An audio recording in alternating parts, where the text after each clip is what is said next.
Bismillahirrahmanirrahim. Assalamualaikum warahmatullahi wabarakatuh. Alhamdulillahirrabbilalamin. Puji syukur kita sampaikan kepada Allah Subhanahu wa ta'ala, yang mana pada kesempatan kali ini kita masih diberikan kesehatan baik secara lahir maupun batin dan tak kurang dari suatu apapun. Tak lupa juga terlebih dahulu malah sama-sama kita menyampaikan salawat dan salam kepada junjungan kita baginda Rasulullah Nabi Muhammad SAW. Allahumma sholli ala sayyidina Muhammad wa ala sayyidina Muhammad. Allahumma sholli wa sallim wa barik alaihi. Al-Fatihah.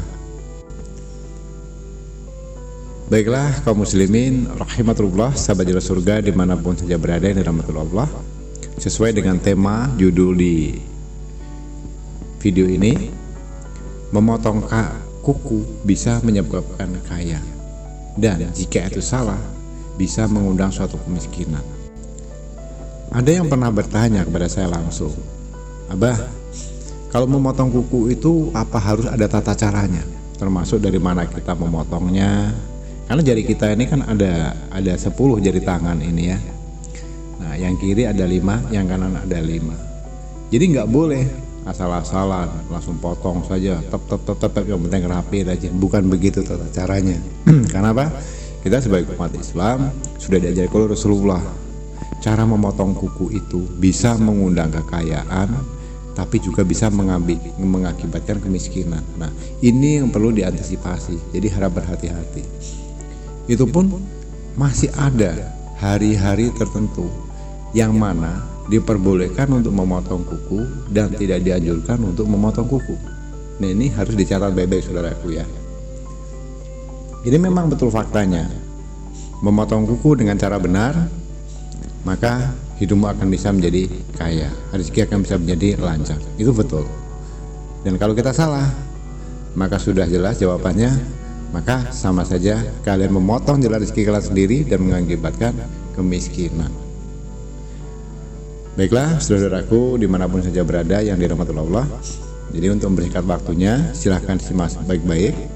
Yang mana yang Abah sampaikan ini adalah cara memotong kuku sunnah versi dari Syekh Abdul Qadir Jailani, yang mana pernah diriwayatkan ini dari sahabat Rasulullah sendiri dan sudah diajarkan untuk seluruh umatnya.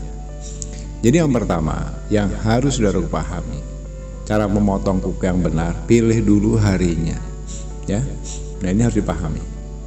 Hari yang diperbolehkan yang paling bagus itu adalah di hari Jumat. Nah, tapi kalau misalnya hari Jumat tidak sempat atau lupa bagaimana bah? Masih ada hari lain. Dalam satu minggu itu ada 6 hari atau 7 hari kalender ya. Jadi hanya diperbolehkan itu memotong kuku yang pertama di hari Senin, yang kedua di hari Kamis, yang ketiga di hari Jumat. Selebihnya tidak diizinkan. Karena apa? Yaitu tadi yang bisa menyebabkan sebetulnya terputusnya rezeki kita. Tapi di antara hari 3 ini tadi, Senin, Kamis, dan Jumat, mana hari yang paling bagus? Yang paling bagus adalah tepat di hari Jumat. Senin boleh, Kamis boleh, tapi kalau yang paling bagus di hari Jumat. Jadi selebihnya seperti hari Selasa, hari Rabu, hari Sabtu, hari Minggu itu tidak diperkenankan. Itu perlu dipahami saudaraku ya. Nah, itu tadi perhitungan secara hari. Kemudian ada tata caranya lagi, yang kedua cara memotongnya. Jadi nggak ujuk-ujuk langsung potong tep, yang penting rapi, yang penting bersih, yang penting bagus. Bukan begitu tata caranya. Karena Islam sudah mengajarkan ya.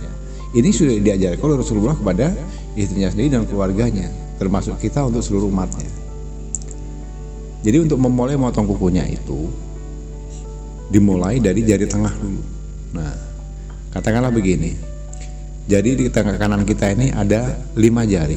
Yang paling tengah yang mana? Yang paling panjang biasanya ya. Nah, itu di nomor 1 kan.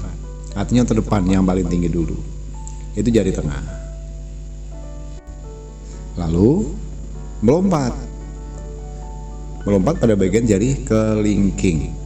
Nah, setelah jari kelingking baru jempol. Jadi artinya tengah, pinggir, dan pinggir. Jari tengah, kelingking, jempol. Kemudian yang keempat itu pada bagian jari manis. Nah, yang terakhir itu pada bagian telunjuk. Jadi perlu Abah ulangi ya. Simak baik-baik dan pahami. Memotong kukunya pertama dari jari tengah yang paling panjang. Ya. Setelah itu pindah ke bagian kelingking. Setelah kelingking pindah langsung ke bagian jempol. Jadi tengah, pinggir, dan pinggir. Tinggal sisa 2. Yang keempat jari manis, dan yang terakhir bagian telunjuk. Mudah ya untuk dipahami. Boleh dicatat atau diputar ulang kembali video ini supaya jangan salah, baik itu harinya hari apa dan cara motongnya bagaimana. Nah, ini untuk menjadi pedoman kita, saudara. Jadi sampai detik ini pun hampir setiap minggu Abah Gusli selalu memotong kuku itu 1 kali. Tapi Abah prioritaskan tepat di hari Jumat. Caranya sama. Potong dulu bagian tengah, kemudian kelingking, kemudian telunjuk, jari manis, yang terakhir jempol. Dan lebih bagus memotongnya dari tangan kanan dulu ya. Telapak. Jadi yang bagian tangan kanan kita dulu, baru bagian jari tangan sebelah kiri. Baru ke kaki. Kaki pun dari kanan, kemudian kaki kiri. Nah, jadi jangan salah, jangan dari kiri ke kanan, tapi dari kanan ke kiri. Nah, itulah sedikit yang bisa Abah sampaikan. Harapan Abah semoga ini bisa bermanfaat untuk saudaraku semuanya. Maka insya Allah dengan saudaraku mempraktekkan ini, mengikuti Abah sampaikan ini, maka dengan sendirinya nanti bisa dilihat sendiri begitu mudahnya kita mendapatkan rezeki, begitu mudahnya kita menjalankan usaha. Rezeki pun bisa selalu datang dari segala penjuru. Kenapa?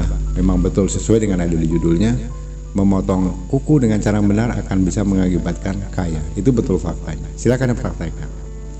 Dan khusus untuk saudaraku yang ingin berkonsultasi masalah apapun itu, baik masalah kerezekian, ekonomi, rumah tangga, bisnis, pangkat, jabatan, jodoh, dan lain sebagainya, bisa berkonsultasi langsung secara privat. Nanti bisa menghubungi Abah di nomor WA di kolom deskripsi, dan di video ini pun selalu Abah tampilkan nomor WA Abah. Dan perlu Abah garis bawahi, dalam konsultasi ini bersifat privat. Nanti bisa menghubungi Abah langsung.